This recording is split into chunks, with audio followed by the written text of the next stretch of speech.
Dans cette vidéo, vous allez découvrir quels principes psychologiques exacts utilisent les prop firms pour vous pousser à perdre. Les 3 règles anti-manipulation que j'ai développées pour ne plus en être victime, mon trading plan pendant un challenge et après un challenge et mon no risk drawdown management qui m'assure un taux de réussite de 100%. C'est la dernière partie qui va tout changer, mais vous devez aussi appliquer les étapes d'avant pour que ça fonctionne. J'ai perdu des dizaines de challenges depuis que j'ai commencé le trading, mais depuis que j'applique ces étapes, j'en ai plus raté un seul. Pour comprendre ce qu'il faut faire, vous devez d'abord comprendre pourquoi il faut le faire. La raison est simple, les prop firms profitent des faiblesses ancestrales de votre cerveau pour vous prendre votre argent. Il y a quelques mois, elles supprimaient d'ailleurs la limite des 30 jours pour valider un challenge. Vous pensez que cette suppression de limite était à votre avantage? Eh bien j'ai une bonne et une mauvaise nouvelle pour vous. La mauvaise c'est que cela a eu l'effet inverse pour la majorité des traders, générant encore plus de pertes pour vous et encore plus de gains pour eux. Voilà pourquoi. Lorsque vous réduisez la barrière à l'entrée ou à la réussite, cela augmente inévitablement le pourcentage de personnes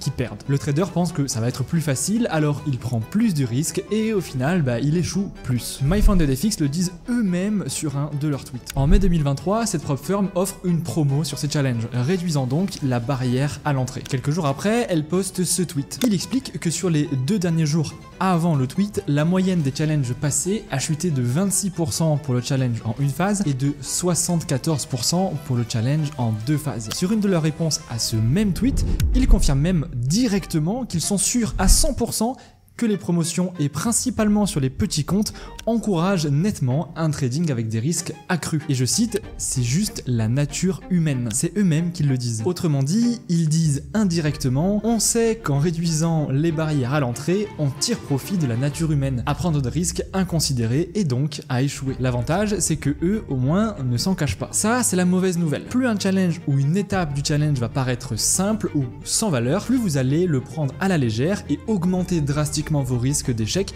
sans même vous en rendre compte. C'est la première méthode qu'utilisent les prop firms pour vous faire perdre. La seconde est aussi assez sournoise. C'est ce petit papier qu'ils vous donnent lorsque vous validez un challenge. Ce petit papier qui vous félicite, que vous allez montrer et poster partout sur les réseaux. Ce petit papier qui veut dire vous êtes rentable, vous avez votre diplôme et pour lequel tout le monde va vous féliciter. Car c'est le papier que tout le monde veut. Ce petit papier, vous le voyez partout aujourd'hui, sur Instagram, sur YouTube ou même sur Telegram. Le problème, c'est qu'à force de voir tout le monde l'avoir et pas vous, vous avez le sentiment d'être le seul à échouer, d'être le seul à ne pas l'avoir et d'être exclu du groupe des personnes auxquelles vous voulez ressembler. Le besoin d'appartenance est primordial pour l'humain. C'est un besoin primaire au même titre que se loger ou manger. Un humain ne peut simplement pas survivre et rester sain psychologiquement s'il est seul. Renseignez-vous sur la pyramide de Maslow si vous ne la connaissez pas. Sauf qu'en voyant tout le monde avoir ce petit papier et pas vous, vous vous dites qu'il serait temps vous aussi de l'avoir. Alors vous achetez un challenge, non pas pour le gagner ou pour gagner votre vie et en vivre, mais indirectement pour ne pas être le seul à rester dans l'échec. Alors vous essayez de le valider au plus vite, prenez des risques inconsidérés et perdez encore un énième challenge. Et oui, ce petit papier a un impact bien plus important que ce que vous pensiez. Bon, fini les mauvaises nouvelles et l'explication de comment vous êtes manipulé. Place maintenant aux solutions. Les 3 règles anti-manipulation que j'ai développées pour ne plus en être victime. La première bonne nouvelle, c'est que même si la suppression des 30 jours de trading est une manipulation pour 99% des traders, elle ne le sera pas pour vous après cette vidéo. La première règle anti-manipulation à appliquer est simple, mais juste avant, vous devez savoir que cette vidéo a demandé près de 50 heures de travail. Alors si vous me découvrez à peine, cliquez sur le bouton s'abonner sous cette vidéo pour montrer à l'algorithme que cette vidéo vaut le coup d'être regardée et d'être montrée à plus de personnes. La règle, c'est ne pas trader les 3 premiers jours du challenge, sans compter le week-end. Ça peut paraître con, mais ça va vous permettre d'éliminer toute impatience et d'être aligné avec le fait que valider un challenge, ça prend du temps. Vous allez éviter de forcer des trades et apprendre à vous contrôler. Après 3-4 jours seulement, commencez à voir s'il y a des setups. À savoir que la durée moyenne d'un challenge raté à 300K est d'environ 3,6 jours. Encore une fois, c'est pas moi qui le dis, c'est une prop firm. Vous ferez donc déjà partie de la minorité qui a le plus de chances de gagner sans même avoir encore tradé. Assez paradoxal quand même. Le but de cette règle est juste d'accepter accepter le fait que cela va prendre du temps et qu'il ne faut pas vouloir aller vite. La seconde règle anti-manipulation, c'est de tirer profit du principe psychologique d'habituation. Le but est de vous habituer à être dans une situation que vous ne connaissez pas. Si vous vous retrouvez face à un requin, votre cœur va s'emballer, vous allez paniquer, faire des gestes brusques, peut-être même essayer de lui faire peur à cause de tous les films que vous avez vus. Au final, le requin peut se sentir en danger, se défendre et donc vous attaquer. Mais si vous plongez régulièrement avec des requins, vous savez que vous ne risquez rien et qu'il ne vous fera rien. Alors vous restez calme, vous admirez la créature qui tourne autour de vous et ressortez normalement de l'eau 1 heure plus tard. C'est pareil avec une prop firm. Si vous n'avez pas l'habitude, votre cœur va s'emballer au moment de prendre une position. Des doutes inhabituels vont vous venir en tête. Vous allez avoir tendance à changer plus souvent d'avis. Pour mettre fin à tous ces doutes, vous allez vouloir valider le challenge en un jour avec un seul trade et un risque trop élevé. Et au final, vous allez prendre des risques que vous n'auriez jamais pris si vous aviez l'habitude des challenges. C'est principalement pour cette raison que j'ai acheté des challenges alors que je ne savais même pas encore vraiment trader. Je voulais m'habituer à être en challenge pour que cela devienne la normalité.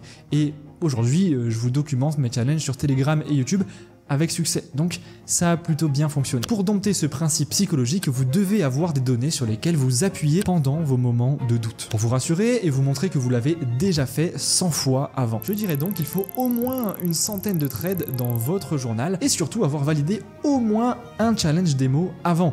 Je vous en conseille même 3 d'affilée. Si vous arrivez à valider 3 challenges démo d'affilée, vous serez quand même beaucoup plus apte à en valider un 4e en réel, car vous aurez l'habitude. 3e règle pour valider un challenge, petit aparté avant ça, si vous souhaitez me voir trader en direct, voir ce que je vois, ce que j'attends, et même parfois les trades que je prends en direct, il ne vous reste que quelques heures pour rejoindre le canal live trading en description. Après, les portes fermeront et il ne sera plus accessible. En faisant un challenge, vous allez faire quelque chose que vous n'avez pas l'habitude de faire. Et donc, votre cerveau va avoir des réactions qu'il n'a pas l'habitude d'avoir. Ça, vous l'avez compris. Pour pallier rapidement à ça, faites un journal de trading de vos émotions spéciales prop firm. Le but est simple, vous allez faire quelque chose de nouveau, donc votre cerveau va avoir de nouvelles réactions et de nouvelles pensées. Si vous ne les notez pas, vous n'en prendrez jamais le contrôle. 5 minutes à la fin de la journée pour noter les phases émotionnelles par lesquelles vous êtes passé suffisent à rationaliser tout ça. De cette manière, en quelques jours, vous connaîtrez les émotions qui reviennent le plus souvent et vous pourrez les remarquer et les gérer beaucoup plus facilement quand elles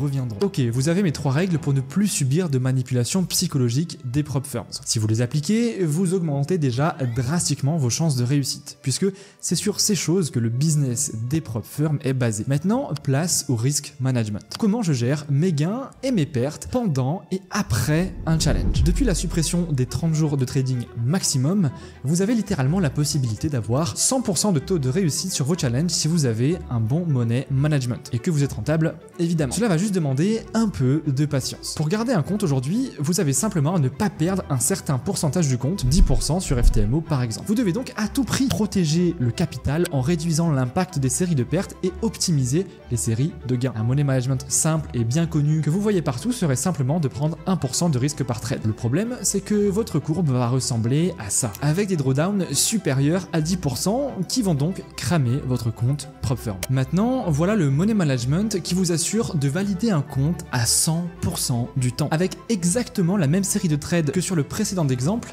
et même avec 12 pertes consécutives dès le début du challenge. Voilà à quoi ressemble la courbe. On a un taux de réussite de seulement 27% sur nos trades, la plus longue série de pertes est de 12 trades consécutifs, sauf qu'avec ce money management, vous voyez que les pertes sont bien plus lissées et réduites. Le drawdown maximum n'est que de 7,73%. Vous ne perdez donc pas votre compte. Et en même temps, les gains sont optimisés. Le money management est assez simple. À chaque fois que vous perdez 2% du solde du compte, vous divisez par 2 votre risque, ce qui permet d'atténuer énormément les séries de pertes.